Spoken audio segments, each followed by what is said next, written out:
ከፕሮቴስታንት ጋር እንኳን አይግባቡም በነገረ ክርስቶስ ጉዳይ አንዳንዱ ላይ ማን ከማን ጋር አይግባቡም? ቆይ አንዴ እንዳጨርሰው በደሞዝ ሙት እንዳጨርሰው በደሞዝ ሙት እንዳጨርሰው ማን ከማን ጋር ነው የማይስማማው?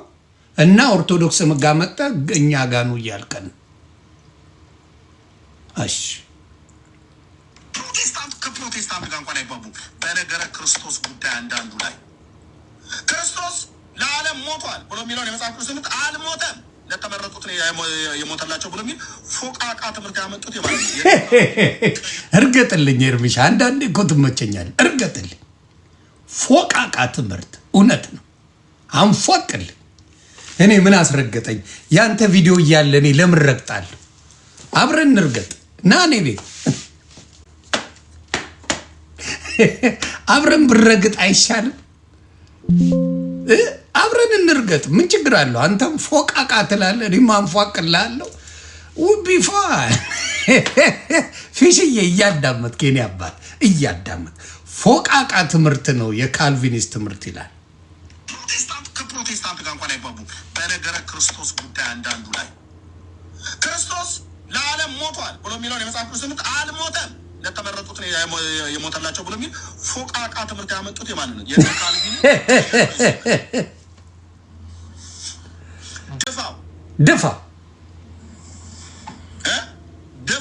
ደፋ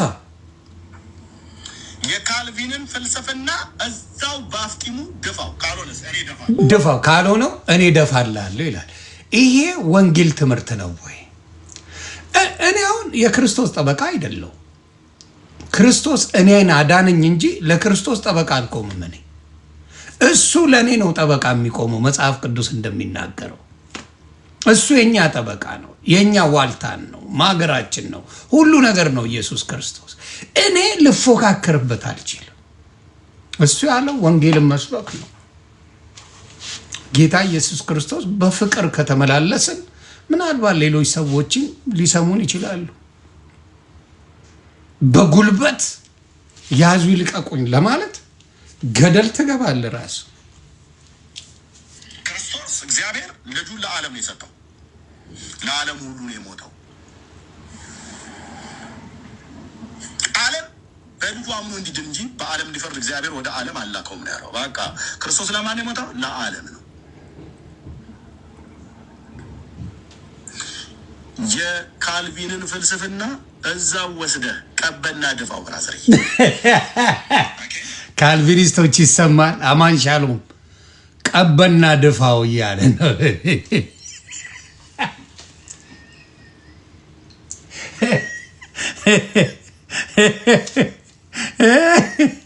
ቀበና ወስደ ድፋው ካልቪኒስት የሚባል ሃይማኖት እያለ ነው። ብራዘር እየሰማችሁ ነው? ካልቪ አንድ ነን አይደላችሁ እንዴ? ኦርቶዶክስን ለመርገጥ ነው አንድ ላይ የምትሆኑት።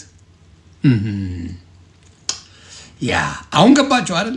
ቀበና ወንዝ ነው ሲፋቅ፣ ቀበና ወንዝ ላይ ወስዳችሁ ድፉት እያላችሁ ነው።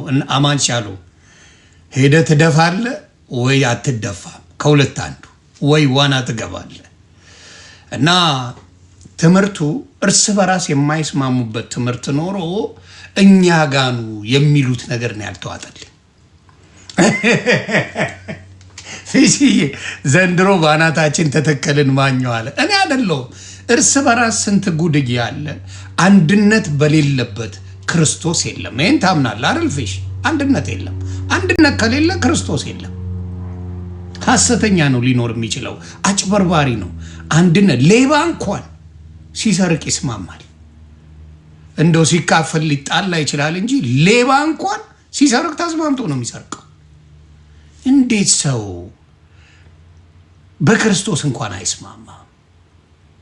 እንዴት አንድ አይሆን? ክርስቲያንም ብላችሁ አገር ምድሩን በቃ ለያዥ ለገናዥ አስቸግራችሁ የነበረው አሁን ምን ተገኝቶ ነው የምትጣሉት? እኔ ዝርዝሩን ዜና ከዘገብኩ በኋላ ነው የምትጣሉት?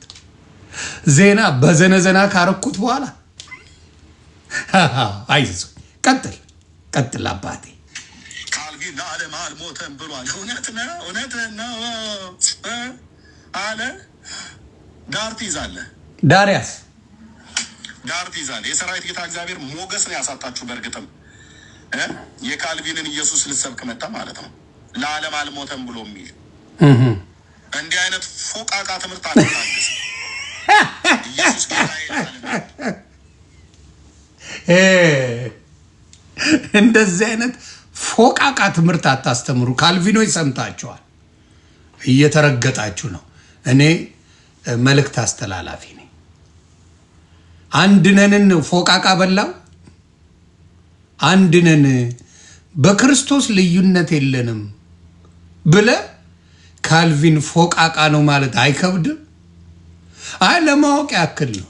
እኔ ግራ ስለገባኝ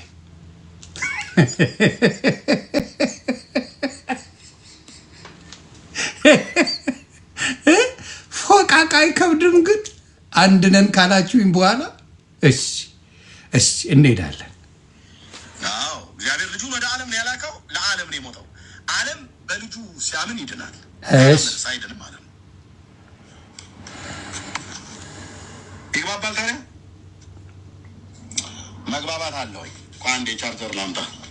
አምጣ ቻርጀር። እንጠብቃለን ብራዘር፣ እንጠብቃለን። ፎቃቃ ላይ ነን፣ እንጠብቃለን። ቻርጀር ብቻ አምጣ አንተ፣ እርግጥልኝ። አዎ ቻርጀር አምጥተህ ቻርጅ እያደረግ አንፏቅልኝ። ይሄ ሁሉ የግብጾቹ አስማትስ ቢሆን እንዴ! አንተ አስማት እኮ በጣም እንደሚሰራ ብዙዎች አጣሙ ይመስለኛል። እውነት ነው። በመናፍስቱ ዓለም የሚጠነቆል ጥንቁልና እና የሚደገም ድግምት አለ እኮ። ታብ ቤተሰብ አለ እኮ። ታዲያ ለ1600 ዓመት እየተቀባበሉ የአረብ ጠንቋይን አስደግመውብን አስመትተውብን አስቀብረውብን ከሆነ በምን ታውቃለህ ብራዘር? ፕሮቴስታንት ከፕሮቴስታንት ጋር እንኳን አይባቡ በነገረ ክርስቶስ ጉዳይ አንዳንዱ ላይ። ስለዚህ አንተ ሳትግባባ እኔ አሁንም ጥያቄ ነው። እናንተ ሳትግባቡ ትላንት ማታ እህታችን ዋሽታለች። ሰላም መሐመድ ብላ ባትዋሽ ነው የሚገርመኝ። ስሟ ራሱ ሰላም መሐመድ ነው። ባትዋሽ ነው የሚገርመኝ። ደሜ እንዴን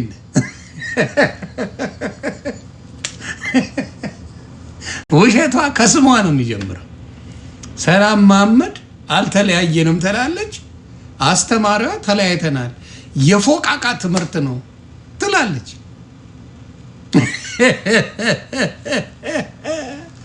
አሁንም የምለው ምንድን ነው፣ ስትመጡ ወደ ክርስትና ከመጣችሁ ሰላምዬ እንዴት ነሽ?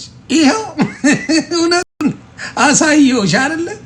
ሲለጠልጥልሽ ኤርሚ ወንድማችን እኛ ልዩነት የለንም በክርስቶስ ያልሽው ልዩነቱን አየሽ። አንድነት በሌለበት ክርስቶስ የለም። የስሙን ብቻ ትጠሩታላችሁ፣ ተግባራችሁ ሌላ በመሆኑ ነው። ሁሉንም እያልኩ አይደለም። እኔ ችግሩ ያለብኝ ከአስተማሪዎቹ ነው፣ ከተማሪዎቹ አይደለም። ተማሪማ የተማረውን ነው የሚቀበለው። ምዕመናኑማ የምትሉትን ይቀበላል፣ ግን አትኖሩትም። ህዝቤ በአፉ ይደልለኛል ይላል። ደላላዎች ናቸው እንጂ ክርስቶስን የሚያውቁት። እኔ የጴንጤ ፓስተሮች አብዛኛው የሚመስሉኝ የኢትዮጵያ አረብ ሀገር ደላሎች ነው የሚመስሉኝ። ጌታ ኢየሱስ ምስክሬ።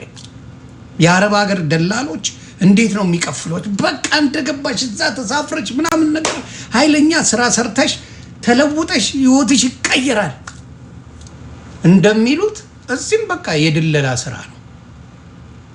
ይደልላሉ፣ ገንዘቡንም ሽክ ይደልላሉ፣ ገንዘቡንም ሽክ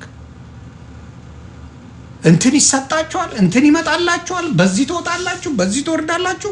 በቃ ውጪ ነው ኑሯችሁ፣ የእናንተ ተቀይሯል። ትደለላለህ እንደ ጉድ። ሆድን እስኪነፋ አሜን ስትል ጮኸ ቤት ትገባለህ። ከዛ ምንም ነገር የለም። ስትገባ ኑሮ አንድ አይነት ነው። ምን አንድ አይነት ነው? ሁሉ ነገር አንድ አይነት ነው። የተቀየረ ነገር የለም። ስራ ስሩ ብሎ የሚሰበክ አንድ ፕሮቴስታንት የለም።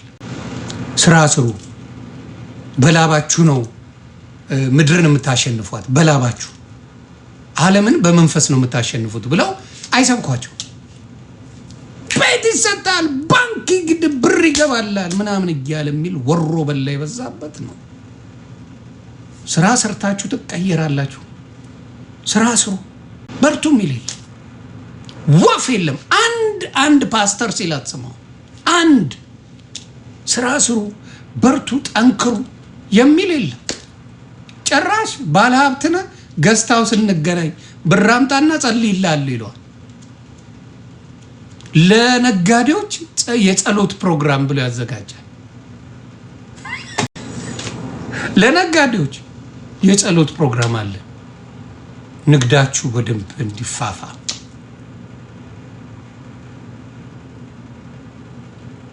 እንደዚህ አይነት አጭበርባሪዎችን አልቀበልም። አጭበርባሪ ናችሁ። ምዕመናኑ ያሳዝነኛል። በተለይ ምስኪኑ የደቡብ ህዝብ ተበዝብዟል። በሌለው ሀብት በሌለው ንብረት ያለውን በግብርና የሚኖረውን ምን የሚያደርገውን ለፍቶ የሚያመጣውን እጥብ ያደርጉታል። እጥብ የሸገር ልጅን አትሸውደው። ጎጃም፣ ጎንደር፣ ቡዳ የትግራዩ ምናምን አትሸውደውም። በዚህ በቸበርቻቻ አትሸውደው። ዘፈንን ኤዲት አድርገ ክርስቶስን አመለኩ ብለ አታታሉ። መንጥሩ ያውጣልሃል። እያየው ነው። እኔ ደግሞ ገብቼ ያየሁትን ሁኔታውን ተናል። ክርስትና እንደዛ አይደለም። ክርስቶስ አዳኝ ነው። አብዛኞቻችሁ ግን ሌባ ናችሁ። ክርስቶስ ምንም ጥያቄ የሌለው በደሙ የዋጀ ሁሌ የምከተለው አምላኬ ነው። በመሃላችሁ ልዩነት የፈጠራችሁ ለምን እንደሆነ ታውቃላችሁ? ለጥቅማችሁ። በተለይ ከብሉይ ኪዳን ሲጠቀስላችሁ ኮንፈርት አይሰጣችሁ። ለምን እንደሆነ ግራ ይገባኛል። ብሉይ ኪዳን የሌለበት አዲስ ኪዳን የለም። ብሉይ ኪዳን አብዛኛው ትንቢት ነው፣ አዲስ ኪዳን ፍጻሜ ነው። ይህንን ለይታችሁ ማታውቁ መጽሐፍ ቅዱስ ብቻ የሚለው ራሱ ቀርቶ አሁን አዲስ ኪዳን ብቻ ጀምራችሁታል።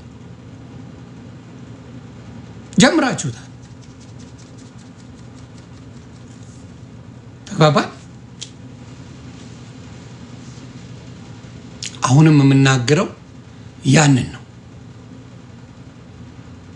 አሁንም የምናገረው ቅዱሳን ጋር ጸበኛ ለምን ሆናችሁ? የእናንተ ፓስተሮች ጋር ጸበኛ ሳትሆኑ ቅዱሳን ጋር ለምን ጸበኛ ሆናችሁ?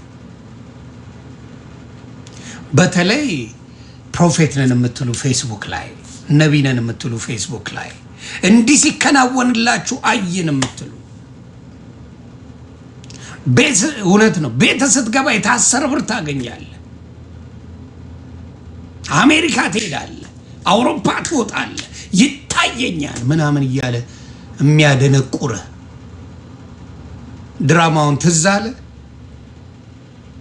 ስንቴ ተብላችሁ ሱዳን የገባችሁ ስንት ናችሁ? አሜሪካ አውሮፓ ትገባለህ ተብለ እስካሁን ሊቢያ የምትገረፈው ስንት ነው?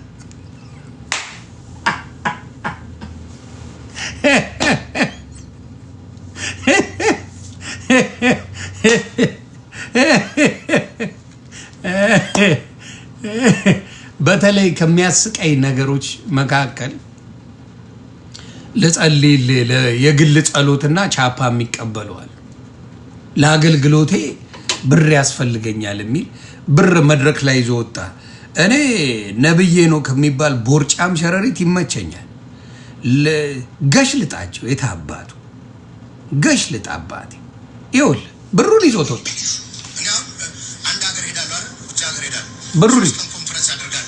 ሰው ይፈወሳል፣ አጋንንት ይወጣል፣ በሽተኛ ይፈወሳል፣ ሰው ጌታን ይቀበላል፣ ሁሉ ሰው ይጽናናል። ፕሮግራሙ ሲያልቅ ሁሌ ፈንድሬዝ አደርጋለሁ። ለአገልግሎቴ የምትልኩ ሰዎች ገንዘብ ትሄዳል። ለአገልግሎቴ ቻፓ ታመጣላችሁ እያለ ነው። ምን ይላል? አጋንንት ይወጣል። ራስ አጋንንት ነህ እንኳን ልታወጣ። አጋንንታ ራስ አጋንንት ነህ። እውነቱን ልንገርህ ምንም የምታወጣ የለም። አጋንንት አንተ ነህ። እውነቱን ልንገርህ እንኳን ልታወጣ። አሜሪካን ሀገር ሰይጣን የለም። አበሻው ጋር አባት ስትረስ ነው ያለው። ምክንያቱም ለቤተሰብም ለራሱም መኖር አለበት። አሜሪካ ያለ ሰው፣ አውሮፓ ያለ ሰው ለቤተሰብም ለራሱ ስትረስ ነው ያለበት። አጋንንት አይደለም። ምን ሆኖ ነው አጋንንት የሚይዘው? እብድ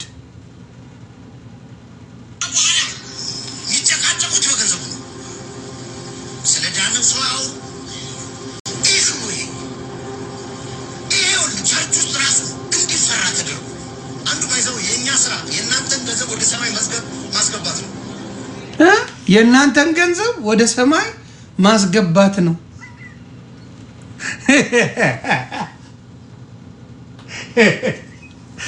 የኛ ገንዘብ ሚኒስቴር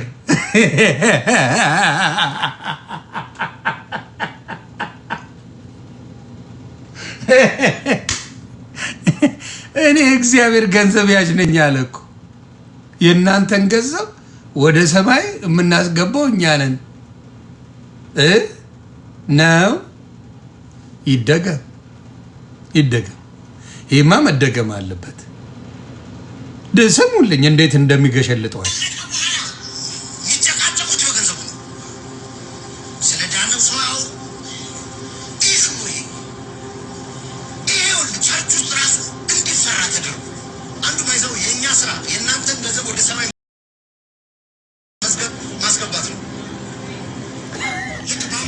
የእናንተን ገንዘብ ወደ ሰማይ ማስገባት ነው። ከዛ ስለ ባንክም ኤክስፕሌን ያደርጋል። ወደ ባንኩም እንሄዳለን።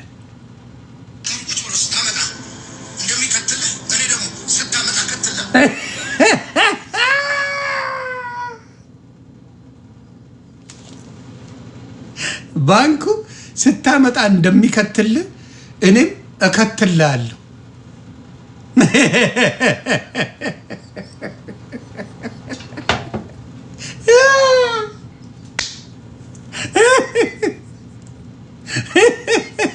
ለምን ባንክ አትሰራም?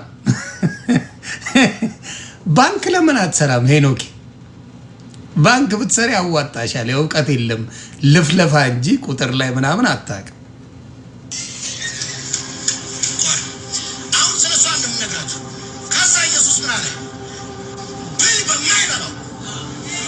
አሜን በሉ።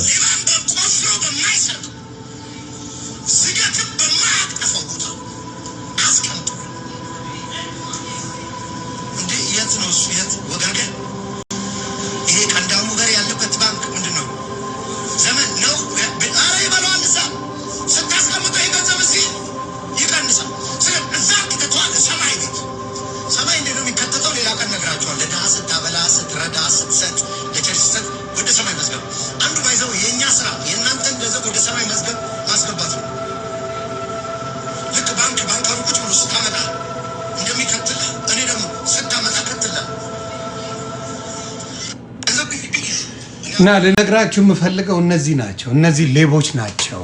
ምንም የሚያደርጉት ክርስትና እናውቀዋለን ብለው የሚሰብኳችሁ ሌቦች፣ ወሮ በሎች፣ ክርስትናን የሚያበላሹ ከገንዘብ ጋር በተያያዘ እንሰብካለን የሚሉ ናቸው። ብዙዎቹ በቤተ ክርስቲያን ደረጃ አይደሉም። የራሳቸውን ቸርች ከፍተው ነው እንደፈለገው የሚሆኑት። እና አዝናለሁ። ሰው ግን አልኩ የደቡብን ልጅ ታታለዋል፣ የአዲስ አበባ ልጅ አታታለውም። እንደዚህ ብለህ በፈጣጣ ገንዘብ ጠይቀኸው ልጸልይልህ ባናት ተተከል ነው የሚል፣ ሳይፈራ ነው የሚል። ፓስተሩን ነብዩን ምኑን ባናት ተተከል የሚል መሴጅ አለ። ክርስትና ዝርፊያ አይደለም። ክርስትና ስለ ስጋ ሳይሆን ስለ ነፍስ ነው የሚያስወራ። እና ብዙ ጊዜ ባየ ነው ይሄንን ነው ምንለው። ብዙ ጊዜ ተግባባን። ብዙ ጊዜ ባየ ነው ይሄንን ነው ምንለው። አሁንም የምለው ምንድን ነው? አሁንም የምለው ክርስቶስ እውነተኛ አምላክ ነው። በደሙ ያዥን፣ ለክርስቲያኖች በሙሉ በደሙ ያዥን ነው። በግለሰብ ደረጃ ሀብትን ያፈሩ ወጠጤ ፓስተሮች ከጌታ አይደሉም። ወጠጤ ሌቦች ናቸው። እኔ አብሮ አደጎቹን አውቃቸዋለሁ። የሄኖክን ዱርዬ የተባለ ወሮ በላ የነበረ ክፍት የሥራ ቦታ ፓስተርነት እንደሆነ አውቆ ይገባል። ጠይቀው ራሱ ታሪኩን ይነግራል። ሰፈሩ ዝናቡ የተባለ ሰው ዘራፊ የነበረ ሰው ከሚዘርፍ ለፍልፎ ገንዘብ ማግኘቱን የመረጠው ሌላ ነገር የለም። አልተማረም። ከዛኛው ህይወቱ አልተማረም። ክርስቶስ ባረከኝ አትበሉ። ክርስቶስ በገንዘብ ሳይሆን በመንፈስ ቅዱስ ነው የሚባርከው። አሳ አጥማጆቹን ክርስቶስ ያላቸው ምንድነው? ሰውን እንድታጠምዱ አረጋቸዋለሁ ነው ያለው እንጂ ገንዘብ እሰጣቸዋለሁ አላለም። ሌላው ሐዋርያቶቹ እኛስ ተከተልን ምንድነው የምናገኘው ብለው ነው የጠየቁት። ሁሉን ነገር ጥለው ወደ ክርስቶስ መጥተዋል። ምንድነው ያላቸው? የማቴዎስ ወንጌል ምዕራፍ 19ን አብረን እናውጣውና ምንድነው ያላቸው? ስለ ገንዘብ ነው ያወራቸው? ስለ ዓለም ላይ መሽከርከር ነው ያወራቸው? ባንክ ገንዘብ አምጣልኝ ሰጣችኋለሁ ወደ ላይ ትልካላችሁ ነው ያላቸው? ወይስ ምንድነው ያላቸው? እስቲ አብረን እናንበው። መጽሐፍ ቅዱስ ምን ይላል? ሌቦቹ ምን ይላሉ? ምዕራፍ 19 የማቴዎስ ወንጌል ነው የሚናገረው።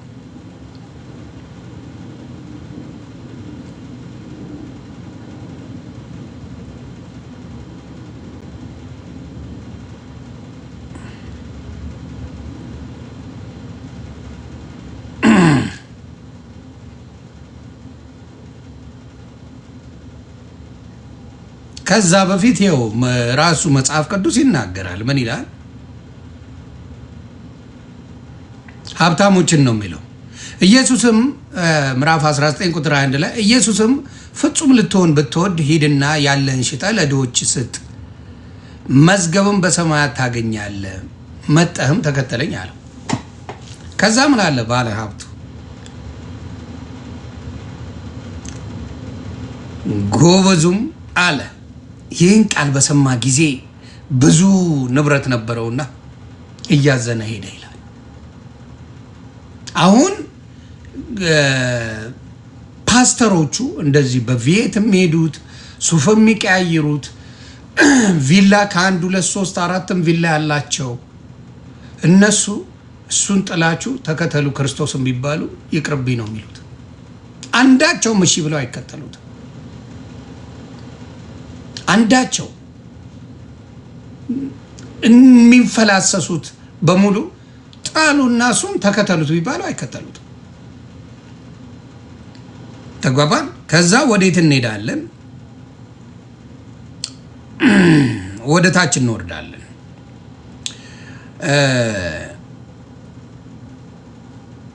ወደ 27 ላይ 19:27 ማቴዎስ ወንጌል 19:27 እናንተ ፓስተሮቻችሁን ጠይቁ፣ ሁሉንም ተዉና ላውግሻ እንዴና አባቴ ሁሉንም ተዉና ክርስቶስን ተከተሉ። ክርስቶስ ገንዘብ ሲቃርሙ አልነበሩም የሱ ሐዋርያቶች። እናንተ ገንዘብ ለምንድን ነው የምትቃርሙት ብላችሁ ብትጠይቁ መልሳቸው በፍጹም ክርስቶስ ከሚለው ጋር የሚገናኝ አይደለም። እና 27 ላይ ምን ይላል? በዚያን ጊዜ ጴጥሮስ መልሶ እነሆ እኛ ሁሉን ትተን ተከተል፣ ሁሉንም ገንዘቡንም ሀብቱንም ንብረቱንም ቤተሰቡንም ሁሉንም ትተው ተከተሉት። ተከተልነ እንኪያስ ምን እናገኝ ይሆን አለው። ምን አለው? ኢየሱስም እንዲህ አላቸው፣ እውነት እውነት እላችኋለሁ የተከተላችሁኝ በዳግመኛ ልደት ይላል። የፍርድ ቀን ማለት ነው። ዳግመኛ ክርስቶስ በሚመጣበት ጊዜ ማለት ነው። ምን ይላል? በዳግመኛ ልደት የሰው ልጅ በክብሩ ዙፋን፣ የሰው ልጅ ማለት ኢየሱስ ክርስቶስ በክብሩ ዙፋን በሚቀመጥበት ጊዜ እናንተ ደግሞ በ12ቱ የእስራኤል ነገድ ስትፈርዱ በ12 ዙፋን ትቀመጣላችሁ። እንግዲህ በዙፋኑ ላይ ኢየሱስ ክርስቶስ በሚቀመጡበት ጊዜ እነዚህ አብሮት የተከተሉት ለፍርድ ይቀመጣሉ። ምክንያቱም 12ቱ ከይሁዳ በስተቀር 11ዱ ደቀ መዛሙርቶች 12 ሆነዋል። ቶማስን አስገብተው ማለት ነው። 12ቱ ምን ያደርጋሉ ማለት ነው? ሲያስተምሩ ነበር፣ ወንጌልን ሲሰብኩ ነበር። ስለ ክርስቶስ አዳኝነት፣ ስለ ክርስቶስ ቸርነት፣ ስለ ክርስቶስ መሐሪነት ሲመሰክሩ ነበረ። ስለዚህ ገስወት ጂምሻይ ገስወት እነዚህ ሰዎች ስለመሰከሩ በክርስቶስ ማመን አምኖ መጠመቅ እንደሚያድን ስለመሰከሩ ገስወት እነዚህ ሰዎች ለፍርድ ያደርጋሉ። ቶማስ ይቅርታ፣ ማቴዎስ አልኩኝ፣ በጣም ይቅርታ። ቶማስ ማለቴ ነው። ቃል ሰንጥቁ፣ አይዞ ቶማስ ማለቴ ነው። የስሞች ስህተት እንትን ብዬ ነው፣ ይቅርታ። ስለዚህ አሁንም የምናገረው ምንድን ነው? የኢየሱስ ክርስቶስ ትምህርት ሁሉን ትተን ተከተል። የኔን አርዶስ ብላ ስትዘምር እዚህ ጋር ሁሉን ትቼ ብላ ነበር የዘመረችው። ዘርፌ እናንተ አሁን ቻፓ ይዤ ነው የምትለው። ሁሉን ትቼ የሚለው ቀርቷል። ሁሉን ትቼ ተከተል።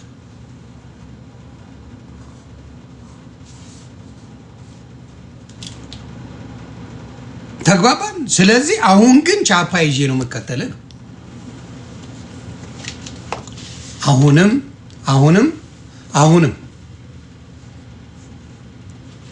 ነው የምለው። አሁንም የምናገረው ምንድን ነው?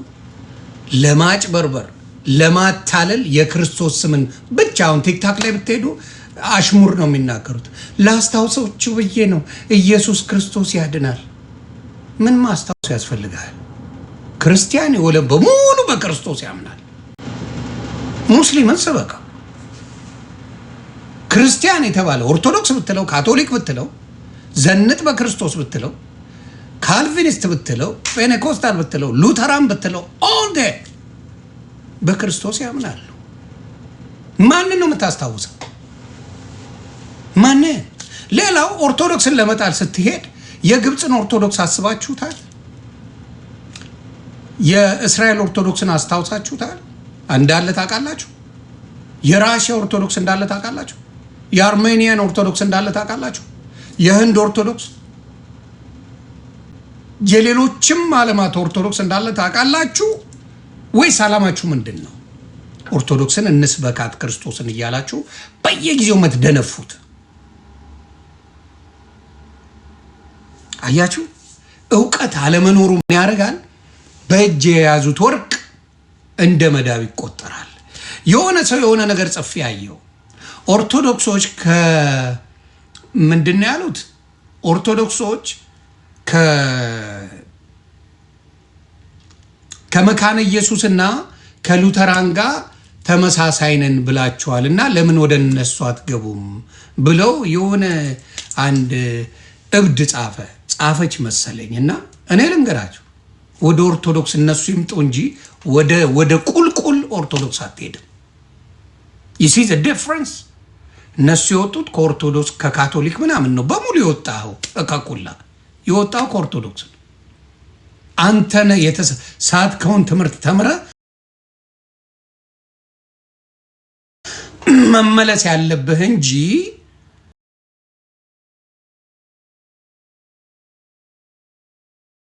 እሷ ልክ ነበረች። ጥምቀት አልሳተች። ቁርባን ለመዳን ነው ስትል የዘላለም ሕይወት ማግኛ ስታችሁ ወጣችሁ ታፈንግጣችሁ እናንተ ነበረ። እናንተ ስታችሁ ከወጣችሁ ትምህርቱ ገብቷችሁ በእናንተ ውስጥ ካስገባችሁ ማለት እናንተ ናችሁ መመለስ ያለባችሁ።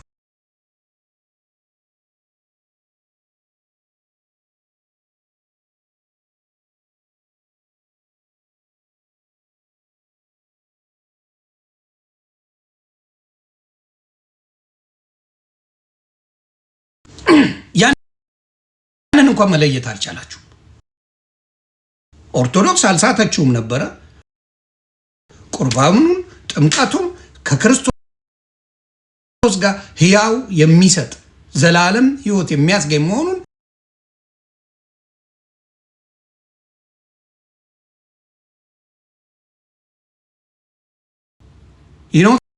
that or no? የጴንጤ የሴት ዲያቆን የሴት ቄስ አለ። ገብቼ ነው ያወቅኩት። ቤተሰብ አረን ነው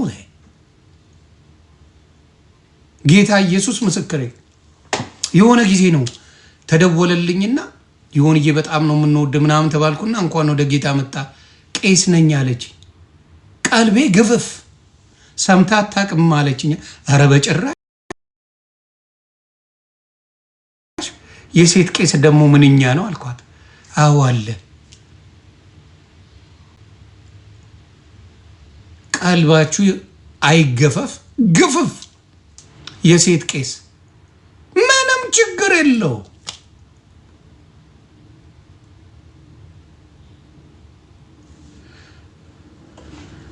ልላችሁ ቆይ በደንብ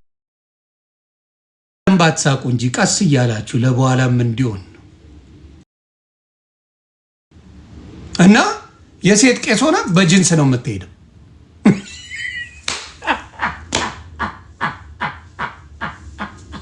የሴት ቄስ ሆና በሱሪ ነው የምትሄደው። በታይት ታይት በቀበቶ አባት ምን ችግር አለው ይለዋል። ምን ችግር አለ?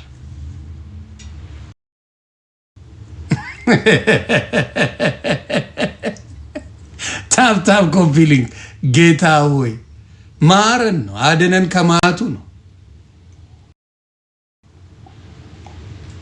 ሌላው የምጠይቀው ከጸሎቷ እንኳን ሌላው ትቅር። እሺ እመቤታችን ቅድስት ድንግል ማርያም ሆይ ምናምን የሚለው ይቅር ዋቴ ነው ይባል። እንደው ስትጸልዩ ብሎ ኢየሱስ ክርስቶስ እንኳን አባታችን ሆይ በሰማያት የምትኖር ብላችሁ ጸልዩ ብሏል። እናንተ ቤት አንዱ በሱ ጸልዩ አያውቅም። ራሱ ክርስቶስ መጥቶ ነው ያለው። እንግዲህ ክርስቶስ ያስተማረውን ትምህርት እንኳን አይቀበሉትም። አይገርም? ራሱ ክርስቶስ አባታችን ሆይ በሰማያት የምትኖር ስምህ ይቀደስ፣ መንግስት ትምጣ፣ ፈቃድ በሰማይ እንደሆነች እንዲሁ ምድር ትሁን ብሎ ራሱ መጽሐፍ ቅዱስ ላይ እንዴት እንደምንጸልይ ተናግሯል ኢየሱስ ክርስቶስ። there is nothing like that never። ይሄ ነገር ያለው ኦርቶዶክስ ቤት ብቻ ነው። ኦርቶዶክስ ቤት ብቻና ብቻ ነው ያለው ይሄ።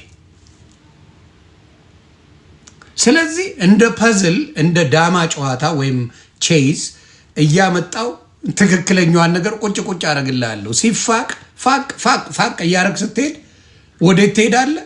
ሳትፈልገው ወደ ኦርቶዶክስ ጋር ትመጣለህ። በሳቅ ከሚገለኝ ነገር እንደው ድርሳታ እናትና ገድላትን እኮ ቢተውልን ኦርቶዶክስ እንሆናለን ይለዋል።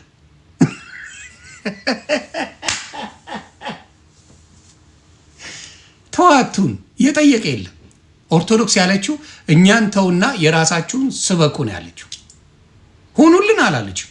ነቨር ማንንም አልጠየቀችም። ኦርቶዶክስ ኑ ወደ እኛ ቤት ምን አትልም።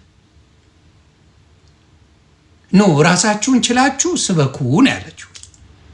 ስበኩ ራሳችሁን ችላችሁ ስለ ራሳችሁ እምነት ስለምትፈልጉት ስበኩ። ለምን ትጣላላችሁ? አንድ አትሆኑ። ኤርሚያስ የሚሰብከውን ኤፍሬም አይሰብከውም። ኤፍሬም የሚሰብከውን ማይሰብከውም ዳዊት አይሰብከውም። ዳዊት የሚሰብከውን አማንሻሎም አይሰብከውም። የተለያየ ነው። ትጋጫለ፣ ትላተማለ። ዳንኤል የማይሰብከውን ቤካ አይሰብከውም። አይገናኝ። ስለዚህ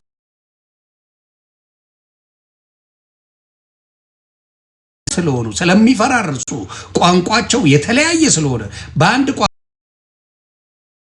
እንኑንና ሲጨንቀው ምን አለ? ሲጨንቀው ኤርሚያስ ኦርቶዶክስ ጠይቃኝ ነበር ገንዘብ የዛሬ 4 ዓመት። የውሸቱ ጥግ ከማስረጃው ጋር ሲመጣ ምንድን ነው ኦርቶዶክስ የውጭው ሲኖዶስና የሀገሩ ሲኖዶስ የዛሬ 6 ዓመት ነው ሰላም የፈጠሩት። ዶክተር አብይ አሜሪካን ሀገር መጥቶ ኢትዮጵያ ካሉት ጋር አስማምቶ ሰላም ያስፈጠረው የዛሬ 6 ዓመት ነው። አንተ የዛሬ 4 ዓመት አሜሪካ ባለ ሲኖዶስ ገንዘብ ይላክልህ ስልክ ቁጥር እቀበላለሁ ተባብዬ ተደዋወልኩ ትላለህ።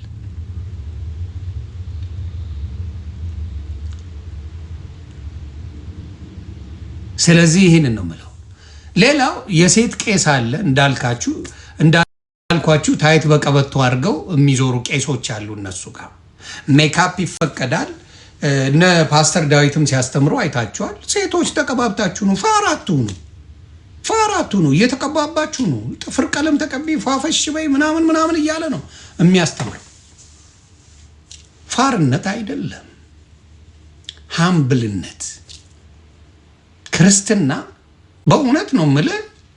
ስትገባ ጴንጤ ቸርች አብዛኛው አለባበስ የሴቶቹ የሆነ ሰርግ ወይም ዴት ምናምን ሊወጡ የመጡ ነው የሚመስለው እንጂ ጌታ ቤት የሚሄዱ አይመስሉም። ጌታ ኢየሱስ ምስክር። እየዋሸው ከሆነ ራሳችሁ የፕሮቴስታንት እህቶቼ መናገር ትችላላችሁ። ሴት ደግሞ ፉክክር ይወዳሉ። በቃ ተኳኩለው ለመታየት እንጂ እውነት ጌታን ለማምለክ አይመስልም። ፉክክር ስላለ ማለት ነው። ግን የሚሸፈን ነገር ቢኖር ሞር ፎከሱ ጌታ ጋር ቢሆን እንደዛ ሜካፕ ተቀብቶ ለጌታ አይኬድም። እኔ ምንኛ ላንጉጭ እንደሆነ አይገባኝም። ግን ይመቻችሁ። ልብን ነው የሚያየው። እኛ ምናምን ትያለሽ። ወንድ ደግሞ አንቺን ነው የሚያየው። ጌታ ልብ ላይ ይችላል፣ ወንድ ልጅ ግን አንቺን ያያል። እነ ዳዊት ስተዋሉ የሴቶችን ገላ አይተው። እነ ሳምሶን ስተዋሉ በሴት ያልተሸወደ የለም። ይሄንም መጽሐፍ ቅዱሳዊ ነው የምናገረው። እናንተ ጋር ግን ምንም ጣጣ የለውም። ለዚህ ነው ፓስተሮቻችሁ ልጥልጥ የሚያደርጓችሁ። ቆንጆ ሴቶች በሙሉ ፓስተር ቀምሷታል ወይ ጠይቋታል።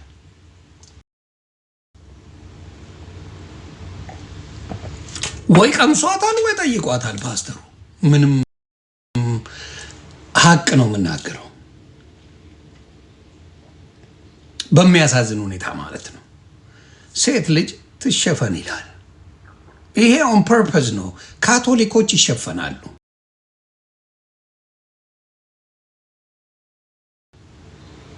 ኦርቶዶክስ ትሸፈናለች። በክርስትና ህይወቱ የሚመላለሱ ማለት ነው። ሙስሊሞች ይሸፈናሉ። የሌሎችም የቻይና ቡዲዝም ምናምን ይሸፈናሉ ሴቶቹ። ኤቭሪባዲ ጃፓኒዝ፣ የትም ዓለም ላይ ብትሄድ ኢንዲያናውን ወንዶች ትክክለኛ የሆነ እምነት አላቸው እና እሱን ጸጉሩን ጠምጥሞ ነው የምታገኘው። ወንዱ ራሱ ማለት ነው። ስለዚህ ዝም ብሎ የመጣ ነገር ሳይሆን እውነት ነው የምናወራው። የምን ኧረ እኔ የሰው ሚስት አልነካም። አዎ የኤርሚያስ ሚስት ዲያቆን ናት። የቸርች ዲያቆን ይመችሽ እናቱ። ልጆችሽ ይባረኩ፣ አንቺም ተባረኪ። የሴት ዲያቆን የት እንዳለ መጽሐፍ ቅዱስ ላይ እስቲ ጴንጤ ጥቅሱ ታውቁ የለ? እኔ ስላላገኘሁት ጥቀሱልኝ። አንድ ጠብ አድርጉልኝ፣ ለባሉ ድምቀት ጥቀሱልኝ አንዴ የሴት ዲያቆን። እስቲ ምን አለኝ? የሆነ ጥቅስ አይቻለሁ። እንግዳ ልብስ የሚለብሱትም ሁሉ እቀጣለሁ ይላል ትንቢተ ሶፎንያስ 1:18 እንግዳ ልብስ የሚለብሱትም ሁሉ እቀጣለሁ። ስለዚህ የጴንጤ ቺኮች አለቀላቸው በለኛ።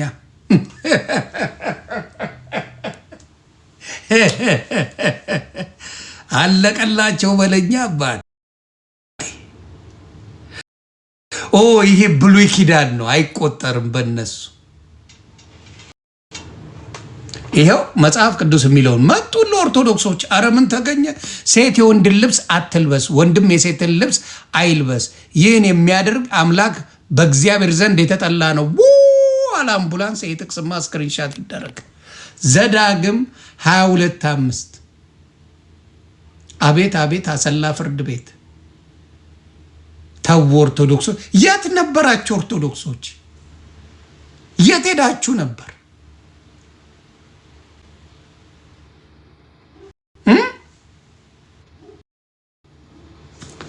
የት ሄዳችሁ ነበር እስካሁን? ስለዚህ ተባረኩ። እንደዚህ ነው መጽሐፍ ቅዱስ ላይ ሴቶች የሆነ ወንድ የሴትን አይለብስም፣ ሴት የወንድን አትለብስም። ሱሪ አድርገው ሴት ፓስተሮች በአደባባይ ያስተምራሉ። ጸጉር መሸፈንማ አይታሰብም። የኢትዮጵያ ፓስተሮች ሴቶቹ ነቢያቶቹ ምናምን ጸጉር መሸፈን የማይታሰብ ከኦርቶዶክስ ጋር ያመሳስላቸዋል። ስለዚህ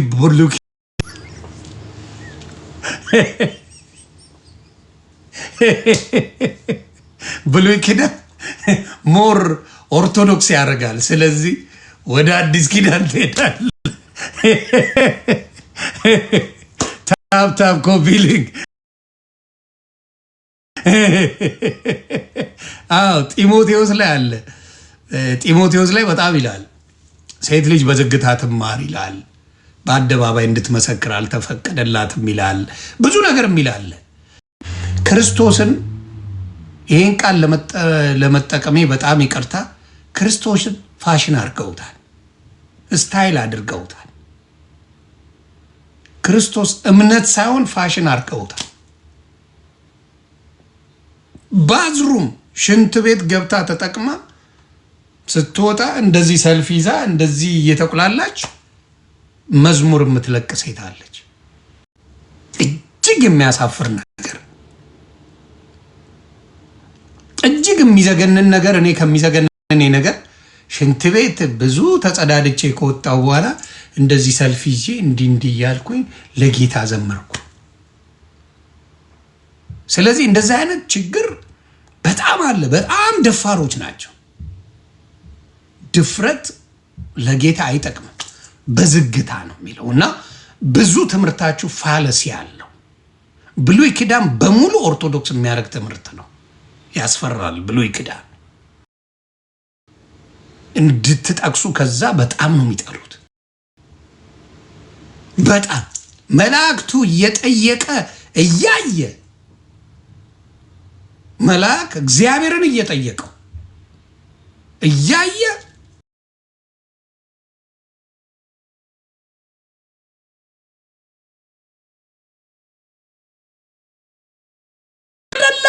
እንዴት ነው ፊጠይቅ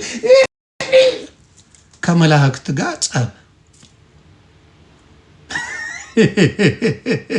ጸብ ይፈጥራል።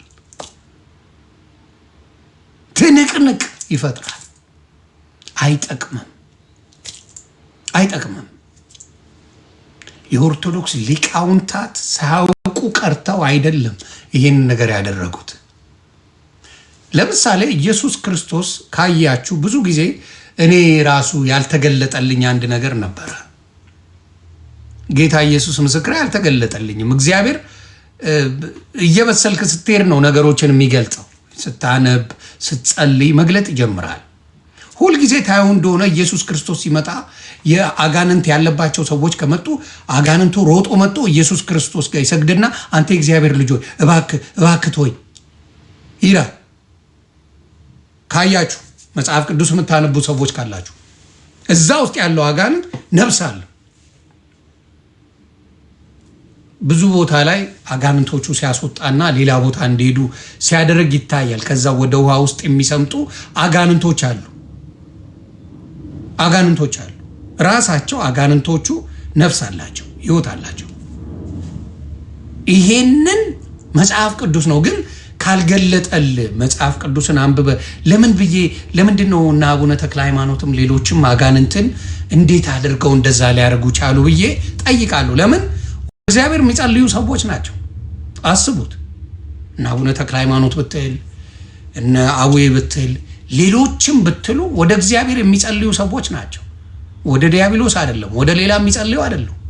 ወደ እግዚአብሔር የሚጸልዩ በእግዚአብሔር መንገድ የሚመላለሱ ሰዎች እንዴት ነው ይሄንን ነገር ብዬ መጠየቅ እና መጽሐፍ ቅዱስ ሳነብ ኢየሱስ ክርስቶስ ሲመጣ እንዳያሳውቁት ኢየሱስ ክርስቶስ እንዳትናገሩ ይላቸው ነበር። አጋንንቶቹ ይሰግዱለታል። መጣው አጋንንቶች ቀድሞ ነው የሚሰግዱት እና እየጮሁ ወደ ሌላ ቦታ ይሄዳሉ። ስለዚህ አጋንንቱ ሌላ ህይወት አለው ማለት ነው። ይሄ መጽሐፍ ቅዱሳዊ ነው፣ ማውራው አይደለም። እና በጣም በሚያሳዝን ሁኔታ ያን እንደማይቻል አድርገው እነዚህ ሰዎች እዚህ ቤት ያለው ኪስ ስለሚያወልቅ ማስተዋልና ጥበብ አልተሰጠውም። እንዴት እስቲ የማርቆስ ወንጌል ላይ ብንሄድ አጋንንቶቹ እንዴት እንደሆኑ የሚናገር ነው። አጋንንቶች እንዳሉ ክርስቶስ እንዳወሩት አፋቸው እንደሚያዘጋቸው ማንነቱን እንዳይገልጡ ሲገስጻቸው እንደነበረ ይናገራል ክርስቶስ። ስለዚህ አጋንንትን ምን ማለት ይችላሉ? ቅዱሳን ማን እንዳለበት ማየት ይችላሉ። ኢቭን የሐዋርያት ሥራ ላይ ስትገቡ እየተከተለቻቸው የእግዚአብሔርን ነው ያለችው። ምዕራፍ 16 ላይ የሐዋርያት ሥራን ቆይ ከማርቆስ በፊት ላውጣና ላሳያችሁ። መንፈስ ነው የሚወጣው።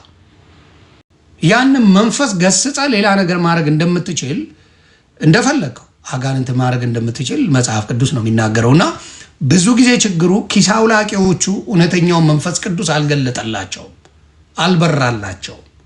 መጽሐፍ ቅዱስ ላይ ያለ ማየት አይችሉም፣ መገንዘብ አይችሉም፣ ማወቅ አይችሉም።